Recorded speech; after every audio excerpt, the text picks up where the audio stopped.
What are you willing to do in the name of beauty? Botox. Surgery. Wake up at like 4 a.m. to go work out. If I interviewed every Latina about this, I truly believe this list could be endless. Maybe the question isn't what we're willing to do in the name of beauty, but why? Why have I, Maribel, a woman who's never been a fan of med spas and the body modifications offered at these places, been spending so much time researching natural serums to combat aging and the seemingly magical body contouring results of fat freezing? Which, by the way, I've been told is very painful. This is the second episode in our Latina Beauty Standards series where we explore the complex topic of la belleza in our culture. In episode 1, Liz helped us understand where these standards come from and how they show up in our lives. In this episode, we're exploring the things we're willing to do to feel beautiful and why. You're listening to the Pulso Podcast. We'll be right back.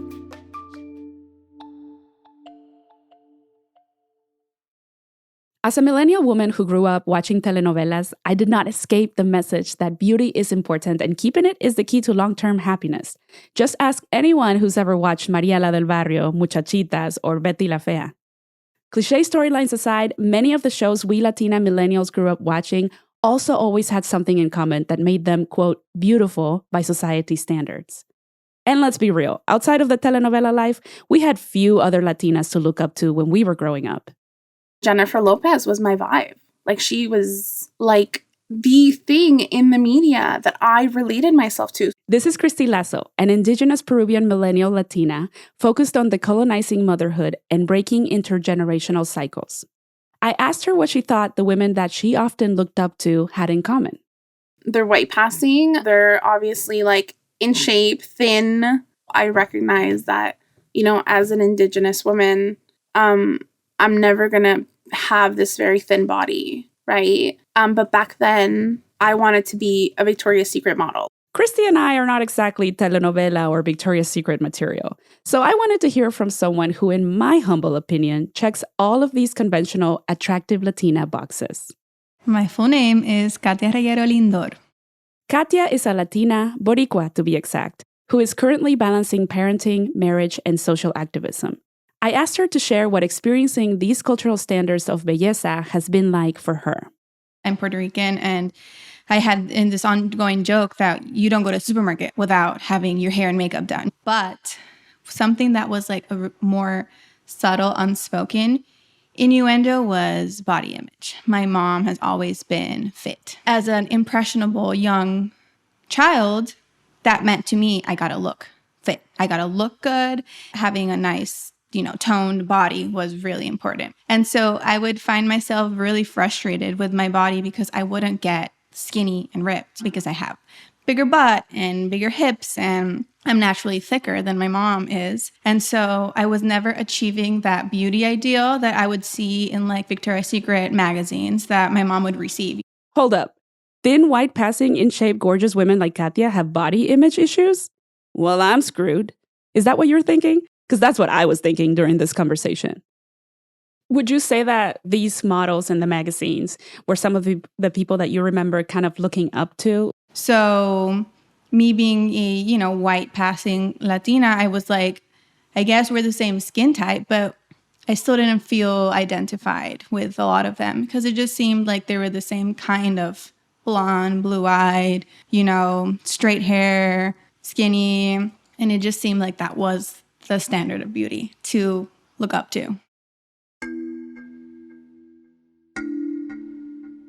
Given that many of us have grown up surrounded by messages that portray whiteness as beauty, it's no surprise that for Latinas like myself and Katia, comparing ourselves to that standard is almost inescapable. And as Liz mentioned in the first episode of this series, for many Latinas, the way we look is sometimes the only thing we can control. A recent study conducted between Vital Findings and Televisa Univision determined that 75% of Latinas agree that beauty is an important part of their culture, compared to 56% of non-Hispanics. My body was the biggest source of insecurity for me growing up. That started pretty much around 13. I started working out way earlier than most of my other friends. I did a lot of things for my physique. I didn't go out on the weekends so that I could stick to like a meal plan and so that I could work out and not like veer off my routine. I would like freak out if one day something got in the way of me being able to work out or do whatever physical activity I had planned for that day. I would spiral. I would be like, oh no, I'm going to get fat because this one day I didn't go to the gym or I didn't run. It was a lot of just kind of mixed signals that I had for myself. I'm doing this to look good, and if I don't do it, I'm not worth anything kind of thing. What's like the craziest thing that you've ever done to stay in shape? I'd wake up at like 4 a.m. to go work out so that I would work out before class and then I would work out after class. Wow. That's a lot, especially at that age to like be that rigorous. And I think intrinsically I associate my body with my worth. And that's what really needs to be healed at a deeper level, which I now know, but, it just takes years of undoing and unlearning and relearning. Katia is right. It does take years of unlearning and relearning. Sometimes we do things to our bodies in pursuit of this ideal standard that can be severely self-damaging and even dangerous. How do I know? Because I'm almost 40 and I still struggle with body dysmorphia, meaning when I look in the mirror, sometimes I only see the flaws. There's always something that seems like I could fine-tune or fix. But is it really just our inner voice that makes us feel this way, or is it someone else? This ties in with Christy's research for her master's in social justice education, where she focuses on decolonization and breaking intergenerational cycles. We are very much taught to be obedient, to have our family's approval, right? So I feel like particularly that's that around making our families happy, making them feel good about us, because we constantly have this sense of judgment from them. Remember that study I quoted earlier? Well, they also found that 66% of Latinas say they were taught at an early age that maintaining their appearance is important. And it's not just about looking good for themselves. Latinas are more likely to say that they want to look good so their family will be proud of them. That's 67% versus 48% of non-Hispanics. Even though I'm fully grown, I still feel enormous joy when my mom compliments me. There's also a general sense of pride that I get when I show up as my best self. No matter where I'm going, like dressing up to sit in la sala. I joke, but kind of a standard in many Latino families. Raise your hand if you get dolled up to spend the evening at home with your family on Noche Buena. I get dolled up for me. 100% for me. However, I gotta admit there's this voice in the back of my head that says I have to be the best one looking in the room. So I feel like, this competition kind of thing in the back of my head of like, be the best dressed, have the best makeup, because I feel like that's just a message that I somehow got growing up. I think, will I ever get to a day where that little voice in the back of my head is absolutely silenced? Probably not. Feeling like you have to be the best looking one in the group is a familiar experience for people like Valentina Agosti, who grew up between two very beauty-centered cultures, Venezuela and Miami.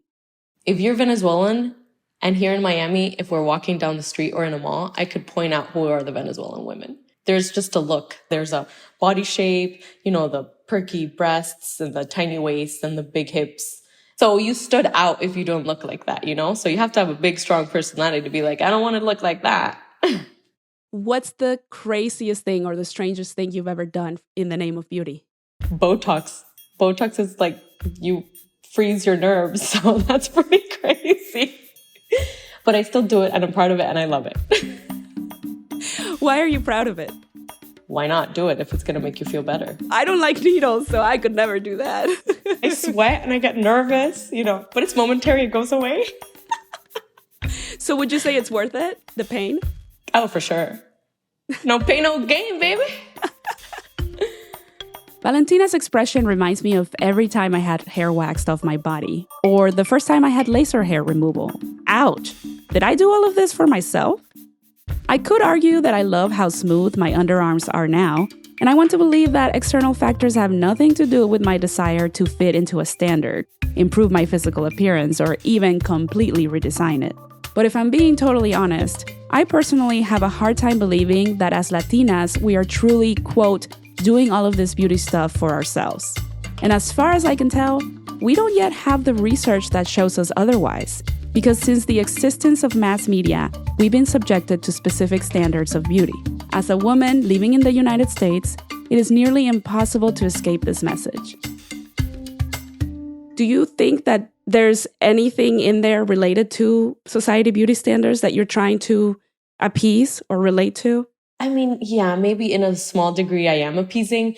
The way you dress and the way you look says a lot about you, and it's a form of expression. So it just depends how you want the world to see you or what you want to say about yourself. In Venezuela, there's a saying that goes, para ser bella hay que ver estrellas, which literally translates to be beautiful, you have to see stars, meaning that you have to suffer to be beautiful. I remember my mom had her breast done. And then after I had my firstborn, I got a lift and then I put in silicones. My aunt also has done, surgical procedures. It's not a big deal. I feel like here in the United States, it's a much bigger deal. But there was never a question for you. Like you never questioned why so many surgeries, why? I think that I didn't question it until you leave, right? If you removed from your bubble, then you see like, oh snap, look, there's like different ways that people can dress and there's different ways that women can look, and that is okay and that is normal. So I think that when you're in that bubble, you don't see anything else. But also, again, coming back to like, I am in a good place with my body and my mental health regarding my body.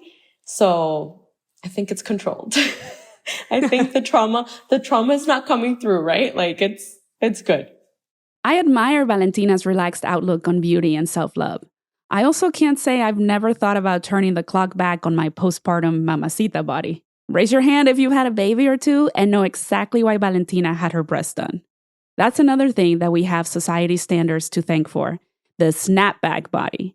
Why is there this crazy expectation that your body will go back to looking exactly as you did before giving birth?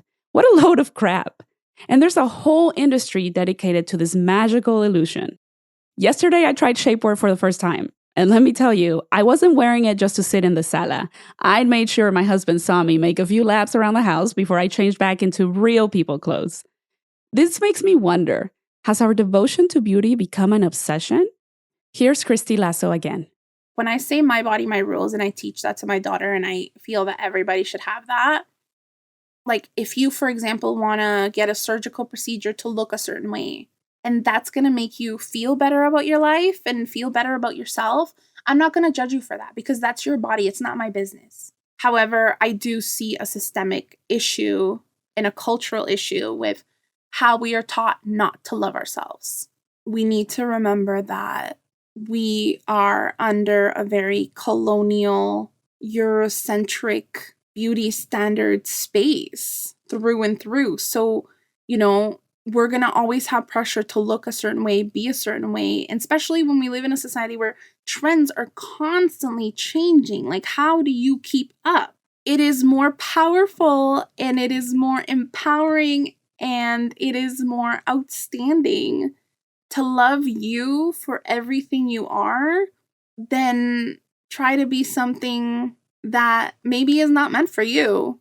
Christy is referring to trends in body shapes, which is impossible to emulate. Yet the plastic surgery industry isn't exactly going broke from helping people achieve certain standards. So I went back to Katia Lindor with this question. People are paying thousands of dollars to have the body you have. What do you say to them? We're never satisfied with what we have, I'm not going to throw shade on them for that. I just know that no matter how I looked, at the end of the day, if I didn't feel good in my own skin, it really had nothing to do with what other people were saying about me because I got complimented very often. And that made no difference because I didn't see it. I didn't see what they saw. And I don't even know that if any amount of surgery I could do would change the way I feel about myself. That's ultimately it. I'm trying to heal the underlying cause so that no matter how I look, I still love myself and love the way I look. I've been in therapy for many years and I'm working on just kind of loving every stage of me, trying to really know maybe what my mom has always tried to tell me, but really believe that my beauty is not tied to my physical beauty. But when it's all said and done, there is one thing that I think every Latina I know can agree on. We show up looking our damn best. And Valentina, our friend from Miami, agrees. Absolutely. Like, you're not going to show up to a party, wearing flip-flops and shorts and a t-shirt. I do think that there is value in presenting yourself in a certain type of way, because at the end of the day, we do live in a society that cares about that. I don't know what it is about flip-flops that Americans love, but in my house growing up, those were called chanclas, and they were not to be worn to any formal occasion. To quote Liz in the previous episode, antes muerta que sencilla, am I right?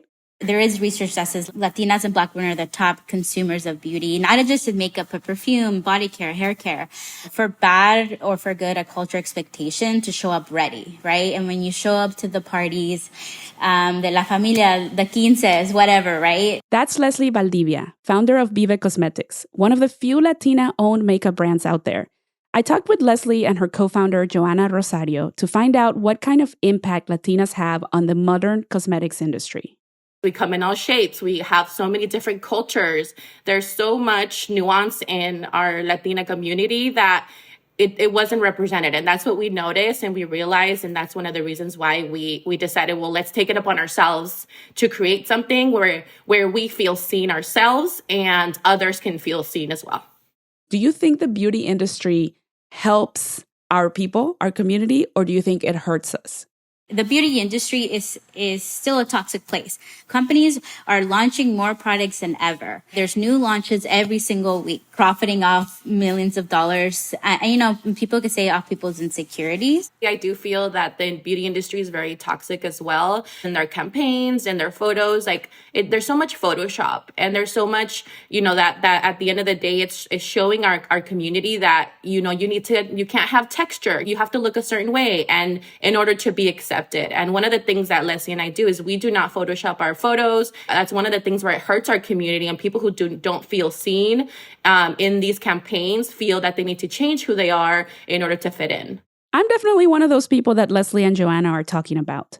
I had to stop following accounts on Instagram that didn't care about people like me being represented. Between us, I unfollowed some people I used to really like before Instagram existed because I realized that I was watching idealized versions of their appearances. And watching them was making me hate myself. Yet, I also don't think wanting to look good is something to be ashamed of. But I do wonder if sometimes we give our own beauty standards too much power. Are we crossing a line and going too far? Here's what Katia and Valentina have to say about that. When you're trying to change your appearance when you look completely fine before, and there was really nothing major that you had to fix, I say within quotes, then yeah, that's really, I feel like you're trying to adhere to the beauty standards that is being thrown at us every day.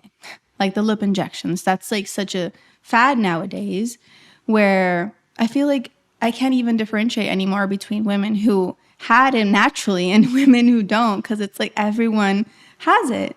There's some people who eat and they feel bad, who walk down a car and see their reflection and it gives them bad thoughts. It's overcoming your day, overpowering your day. That is not healthy. When you're spending ridiculous amounts of money in all these procedures and Botox, because all of these are expensive. And some people spend a very large percentage of their income on that. How are you raising your kids in regards to these beauty standards? The ones that you were raised with? I think, again, it goes back to language. It goes back to example. So if your children, it could be boys and girls, see you always weighing yourself, always worried and asking do I look good? Does this look good? Oh, I feel fat. It's just, you have to be very conscious of what you say and how you act around those little people that are just sponges and learning from you. I agree with Valentina. Language is powerful, and we can impact the way all genders see beauty with how we talk about it in the home. And more specifically, to learn how we can help future generations of women feel more empowered about their beauty, I asked Christy and Katia how they're handling it.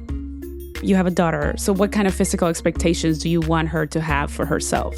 I want her to love herself, and I want her to have autonomy over her body. I just hope that she knows that my expectation would never be for her to look any type of way, as long as she feels beautiful and confident in her own skin. Do you think that we can decide what our own standards of beauty are?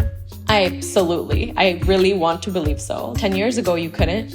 I think now standards are definitely changing. Beauty is not It shouldn't be gendered. Any gender, any people can wear makeup and lipstick to feel good. Our last shoot, we had models of literally all ages and all genders and all of that. So we were really excited to move more in that direction. We hope that we're not promoting people changing how they look, but more embracing how they already are. And if that's just a little lip color that makes you feel good, then our job is done. Wow, that was a lot. I think we just learned so much. And I know that I'm definitely going to be looking at beauty standards in a different way.